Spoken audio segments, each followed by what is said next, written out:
everybody, welcome back to my channel. I'm Bets Golden. Today I'm going to be playing with the Turnabout toolkit.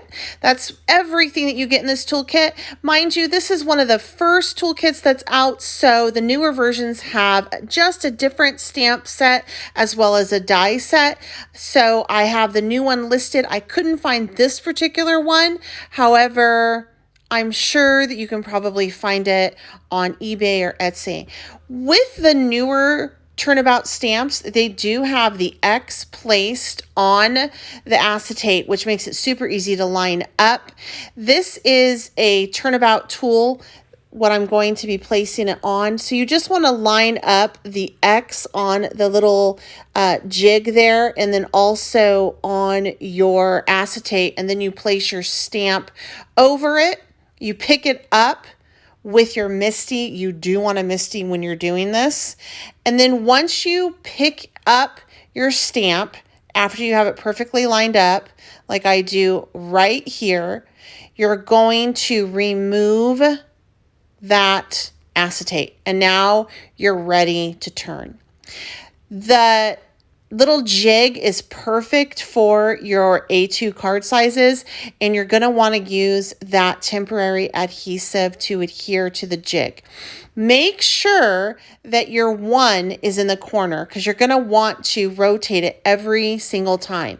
I get a system going that works for me where I clean the stamp off, rotate, you'll see, and it just helps me keep everything going in the right direction and stamp properly. I like to use Catherine Pooler inks on these. This is her new spa line. Really like it. This is clay. I think that this is a beautiful thank you card that I'm creating for the fall with these new colors. The reason why I like to use Catherine Pooler on Turnabout stamps is because I only have to stamp it once. And even though I'm using the MISTI, which you need for these, it makes me nervous if I have to lay out the ink and stamp it more than once, even though I know I can. The ink on this just goes on beautifully, and it gives a very nice coverage. So as you can tell, I'm rotating the stamp out, and then I ink up my pad. I go ahead and I lay that out, and then from there, I open it up, clean it, and then I rotate my jig and do the whole process again. And this just allows me to get perfect placement and coloring every single time. You are, again, going to want to use a stamp platform for this. I have everything I'm using listed down below. And if you have any questions or comments, you can let me know in the comment section down below. And if you like this video, give it a thumbs up. If you enjoy content like this, make sure that you subscribe to my channel, making sure that you hit that notification bell. I do like to go ahead and store my stamps on the acetate, even though I usually have to go ahead and line it up again once I pull them out, but it just makes it easy. And there we go. So now we have a perfectly stamped image. If you have these stamps and they're older and you don't have that X in the back that the company provided, I will show you what you can do at the end of the video to get that. So right now I'm going to go ahead and I am going to create the rest of this card using that die. And another reason why I like the Catherine Pooler ink is because you can actually make your own colored cardstock. And it's beautiful. You'll see here in just a minute. So I'm going to kind of cheat and make my own color cardstock by smearing across my stamp pad, and it's very, very vivid and rich. So keep that in mind as you do it. You don't want to add too much pressure because you will get a lot of color on it. And then I'm just going to use some mint tape and tape down that die. And I'm kind of going to do a cheater thing here in how I say thanks, which will get me 2 cards out of this. You'll see what I mean in a minute. And on this same piece of white cardstock, I'm going to go ahead and do the rest of my dies using that same technique that I just did by coloring my cardstock with the Catherine Puller ink. The cardstock I'm using is Simon Hurley. I love it. It's a nice weight. It absorbs ink beautifully, and the color stays nice and bright and true. So that's what I like to use when I stamp. This isn't necessarily my favorite for like other techniques, but for this technique, I really enjoy his cardstock. I think the weight on it is 110 pounds. That's listed down below as well. The mint tape works really nice for this too, because when I go ahead and pull it, it doesn't rip the paper. Sometimes I'll try to cheat and use washi tape instead when I'm adhering dies to the cardstock, and it can rip the paper. So I really like the mint tape. Plus, you can use the mint tape several times before you have to throw it away. I think I get at least 4 or 5 uses out of each piece before I need to replace it, which is awesome. And then this Merlot is such a beautiful, vivid color. I love how it turns out. You guys are going to see. It's so pretty. You would never know looking at this end result that I colored all of this with ink. It's so awesome. And I don't know if I'm ever going to buy colored paper cardstock again when I can just do this technique. All right, so I ran it through my die cut machine, and I used the Magic Map by scrapbook.com. I really like it. It saves my cutting plates, and I did that off screen, obviously. And it's also a little bit magnetic. It's not such a strong force that it's hard to move it, but it does help kind of hold it in place when you're running it through on the mat. And I feel like I got a cleaner, quicker cut with this. So this is my cheater technique. I'm going to go ahead and just line up that word thanks over that piece that I just cut. And then I'm going to cut another piece in Merlot, that same shape. And that's how I'm going to get my focal point on this card. And it all is going to match beautifully.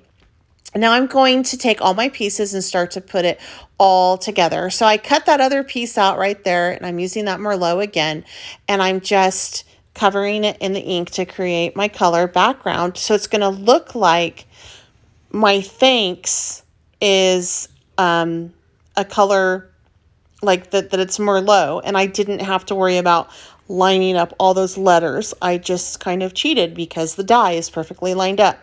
I do want to go ahead and put the little centerpiece of my A back in there to make the whole thing complete. So if you do this technique, don't throw away the center of your A. You're going to need it, but definitely hang on to those letters because you can use it on another card like I do later on down the line. All right, so I'm just going to put together my die cut right now, my little flower, and put the whole thing onto my card front. I had to play with this a little bit because what I had first thought I was going to do, I ended up not liking, and so on and so forth, which is normal. I wanted to include that for you guys. I wanted you to see me play, and like right there, one of the pieces ripped off when I did that little die cut, so I have to piece it back together, and that's all part of crafting. And I wanted to include that in the video because a lot of times people get frustrated because they think that if there's a mistake that you just throw it out the window and it's all gone, it's all at loss, and that's not the case. We all have mistakes. In fact, most of my art, my best art, is a bunch of oopses, and you just kind of make it work. I like to just make it work. I'm not a professional artist by any means. I'm not even a professional crafter. I'm just an everyday gal that enjoys doing crafts. And so hopefully by watching me, work through my boo-boos and my mistakes, you guys will be like, oh my God, if she can do it, I can do it too. That's my whole point. I want you guys to just get out and try, because I think you'll be really happy when you do. Anybody can do this, and you can create beautiful art. So I'm just finishing up this piece, and then I looked at it and I thought, this needs a little something more. So I pulled out my very favorite thing, which are my Nouveau Drops, and I decided to add a couple of those to it after I get it on this card base. Now, what I like to do for my card bases, I actually don't like to buy card bases. I like to buy the cheap packs of 8.5 by 11 cardstock in bulk, cut it down in the middle, and it'll give me 2 cards, and then I just score it in the center for the perfect A2 card size. If I'm having to stamp on the card, that's a little bit different, and you'll see why in a minute. But if it's just for a card base, I've discovered that as I start to layer things up, it's sturdy and just fine. So I did go ahead and add my Nouveau Drops into that card. And for this one, I'm going to actually create this card with the other half of a piece of Simon Hurley cardstock that I had cut in half. And since I am stamping directly on it, I did go ahead and use nice cardstock because that does have something to do with your end product, your end results. You definitely want to use good cardstock when you are stamping directly on it. Now, some people may feel differently about my card-based choices, and that's okay, but for me, this works. So for this one, what I did was I lined up my stamp onto the acetate first, then I made an X on it with a Sharpie marker, and now it'll all go ahead and turn beautifully. So if you have older stamps, you just have to line it up and make the X yourself and then line it up on the jig like the company did. And if that doesn't make any sense, please feel free to reach out to me and ask for more clarification, because I'm not sure I quite explained that well enough, but that's how you can do it yourself, is just with a Sharpie marker. And I'm going ahead using the same colors again on this little stamp, and I will have this listed for you down below as well. But I just, with those letters, because I had the thanks, and I'm like, I don't want to just waste those. And this is a super cute little stamp too.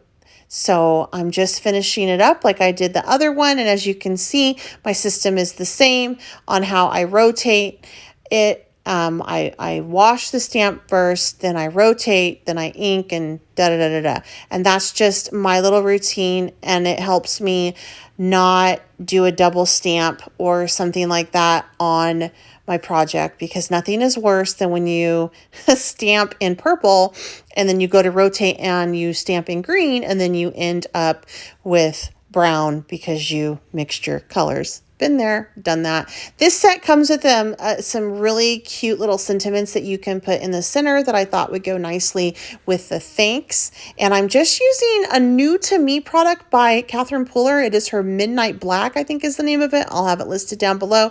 It's supposed to be Copic safe. And so I wanted just to try that. I wanted one of her blacks to use. When I am using her products. I don't know why I don't always want to mix, but I like to kind of keep the stamp sets together, the ink sets together when I work on a project. I don't know. Maybe that's just me. And then from here, I'm going to go ahead and add that thanks to the bottom of this.